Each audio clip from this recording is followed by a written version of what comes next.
मैं इस अचानक आई खबर से परेशान हूँ। जैसा आप कह रहे हैं वो कैसे होगा? मैं अभी कुंवारी हूँ, पर मुझे ईश्वर पर भरोसा है और मैं ईश्वर की सेवक हूँ, उसी की रचना हूँ। तो जैसा आपने कहा वैसा ही होगा। मेरी और उसका होने वाला पति जोसेफ नाज़रेथ नाम के शहर में रहते थे। वो बेथलेहम शहर की ओर गए सेंसस में अपना नाम लिखाने के लिए, जैसे कि रोमन शहंशाह सीजर अगस्टस ने हुक्म दिया था। नाज़रेथ से बेथलेहम की दूरी 65 मील की थी, इसलिए उन्हें कई दिनों तक सफर करना पड़ा।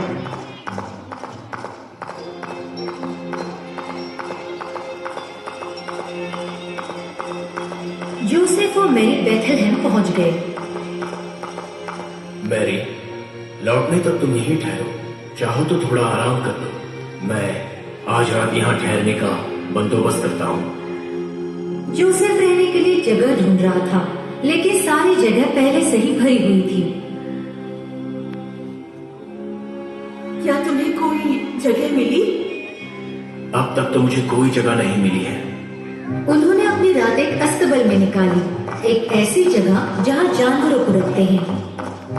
सिर्फ यही एक जगह है जो रात गुजारने को मिली है। रुको, मैं जाकर ताजा घास फूस लेकर आता हूँ ताकि तुम उस पर आराम से सो सको। उस रात जीसस ने जन्म लिया। उनके पास पालना नहीं था, इसलिए उन्होंने बच्चे को मेंजर में सुलाया, जिसमें जानवरों को खाना दिया जाता है। उस मेंजर में ताजी घास रखी गई ताकि बच्चा उसमें आराम से सो पाए। उस रात बेथलेहम के पास खेतों में कुछ गडरिये थे जो वहाँ भेड़ियों के एक झुंड की रखवाली कर रहे थे। एक फरिश्ता उनके सामने आया।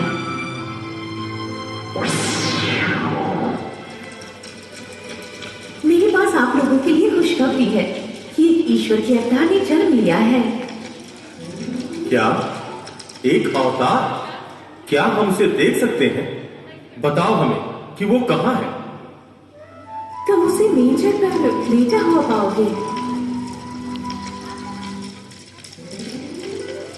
तो फिर चलो उस अवतार से मिलकर आते हैं। गडरिये जल्दी से बेथलेहम पहुंचे और उन्होंने जीसस को मेंजर में पाया, जैसा कि फरिश्ते ने उसे कहा था।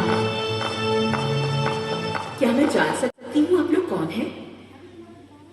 ओह पवित्र माँ, हम यहाँ ईश्वर के अवतार को देखने आए हैं। मेरे बच्चे के बारे में आपको कैसे खबर मिली? जब हम अपने खेतों में काम कर रहे थे, एक फरिश्ता हमारे सामने प्रकट हुआ और उन्होंने हमें इस अवतार के जन्म के बारे में बताया। हाँ, मेरी खुशकिस्मती है कि मैं इस अवतार की माँ हूँ। जीसस से मिलने के बाद उन्होंने ये खबर हर तरफ फैला दी और जिन्होंने भी ये खबर सुनी वो चौंक गए। कुछ वक्त बीतने के बाद पूर्वी देश के 3 सज्जन आदमियों को आसमान में एक तारा दिखा। ए, तुमने देखा वो तारा जो सबसे ज्यादा जगमगा रहा है? ये तो दिखने में बहुत ही अलग लग रहा है। मुझे ऐसा लगता है कि वो हमें शायद कोई संदेश देना चाह रहा है। देखो वो आगे बढ़ रहा है, चलो उसका पीछा करें। फिर 3 सज्जनों ने उस तारे का पीछा किया। वो एक स्थान पर जाकर पहुंचे जिसका नाम था जूडिया, और जूडिया के राजा का नाम था हेरोद। हेरोद ने उन 3 सज्जनों को मुलाकात करने के लिए बुलाया। मैंने सुना है कि एक नए राजा का जन्म हुआ है। मैं उन्हें देखना चाहता हूँ। अगली बार जब आप यहाँ से गुजरे तो कृपया करके मुझे बताएं कि वो कहाँ है। ठीक है? जैसी आपकी आज्ञा हुजूर।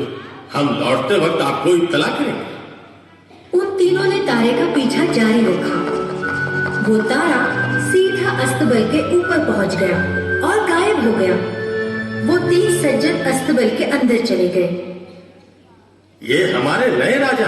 उन्होंने बच्चे के आगे सर झुकाया। उन्होंने उसे सोने के उपहार दिए, ऐसे ऐसे तोहफे दिए जो उन्होंने कभी नहीं देखे थे।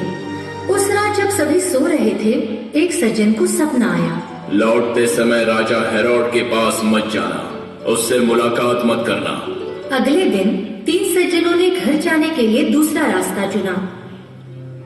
राजा हेरोड ने उन 3 सज्जनों से झूठ बोला था कि वो जीसस को पूजना चाहते हैं। वो नया राजा, मुझे उससे डर है कि कहीं वो मेरी जगह लेकर जुड़िया का राजा न बन जाए। मैं उसे ढूंढ निकालूंगा और उसे खत्म कर दूंगा।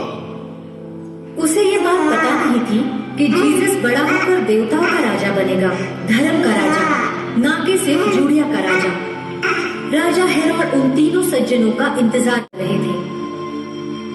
इतनी हिम्मत, ना ही वो लौटे और ना ही ये बताए कि जीसस कहाँ है। याद रखूंगा कि उन्हें ना बख्शो।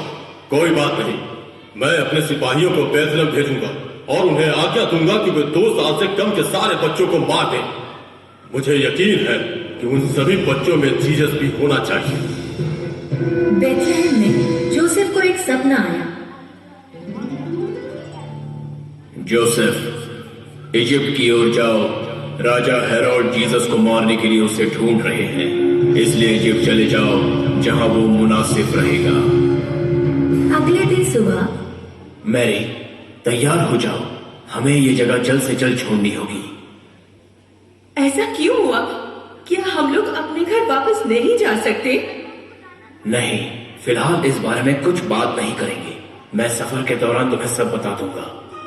जोसेफ मेरी और जीसस के साथ इजिप्ट के लिए निकल गया, जहां वो हेरोड से सुरक्षित रह सके। जोसेफ, मेरी और जीसस इजिप्ट में तब तक रहे जब तक हेरोड गुजर नहीं गया, और फिर नाज़रेथ आ गए।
रोशनी का कोई दरिया तो है।